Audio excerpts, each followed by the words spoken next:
आऊज़ु बिल्लाहि मिनश शैतानिर रजीम बिस्मिल्लाहिर रहमानिर रहीम रब्बि इश्रह ली सदरी व यस्सिर ली अमरी वाहलुल उक़दतम मिन लिसानी यफ़क़हू क़ौली रब्बि ज़िदनी इल्मा। सूरह आल इमरान की आयत नंबर 11। कदाबी मानिंद हालत आले फ़िरौन की, वल्लज़ीना और वो जो मिन क़ब्लिहिम उनसे पहले थे, कज़्ज़बू उन्होंने जुटलाया, बिआयातिना हमारी आयात को, फ़अख़ज़हुमुल्लाह तो पकड़ लिया उन्हें अल्लाह ने, बिज़ुनूबिहिम बिवजह उनके गुनाहों के, वल्लाहु और अल्लाह शदीदुल इक़ाब सख्त सज़ा देने वाला है।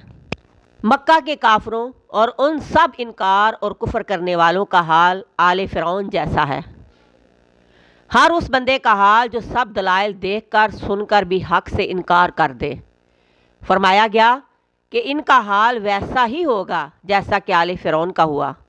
आले फ़िरौन अपनी सरकशी और हट दर्मी के बाइस पानी में गरक होकर इस दुनिया फ़ानी से मिटा दी गई, और वो लोग जो उनसे भी पहले गुजरे, जैसे कि कौम नूह को भी पानी के तूफ़ान ने आ पकड़ा था।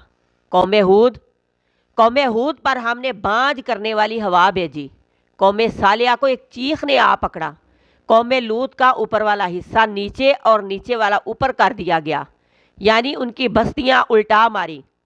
आले फ़िरौन को देख लो या उनसे पहले गुजरी हुई कौमों को देख लो, जब उन्होंने अपने पैगंबरों को जुटलाया, हक से इनकार किया, दलाइल देखकर भी सच जानकर भी कुफ्र करते रहे, तो देखो उनका हशर क्या हुआ।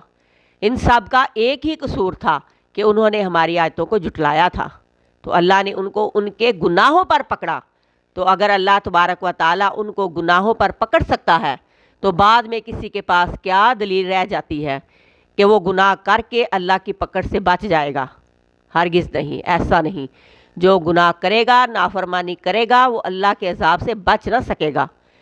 इसमें हम सब के लिए सबक है, इबरत है, डरावा है, क्योंकि अल्लाह सख्त सज़ा देने वाला है। कोई ये ना समझे कि हम पर ऐसे अज़ाब नहीं आ सकते, हम जो मर्ज़ी करें, ऐसा नहीं। जो कोई भी कुफ्र की, गुनाह की, नाफरमानी की राह चलेगा, अल्लाह के अज़ाब से, उसकी गिरफ्त से बच न सकेगा। अगर अल्लाह तबारक व तआला गफूर रहीम है, तो वो अल्लाह शदीदुल इक़ाब भी है।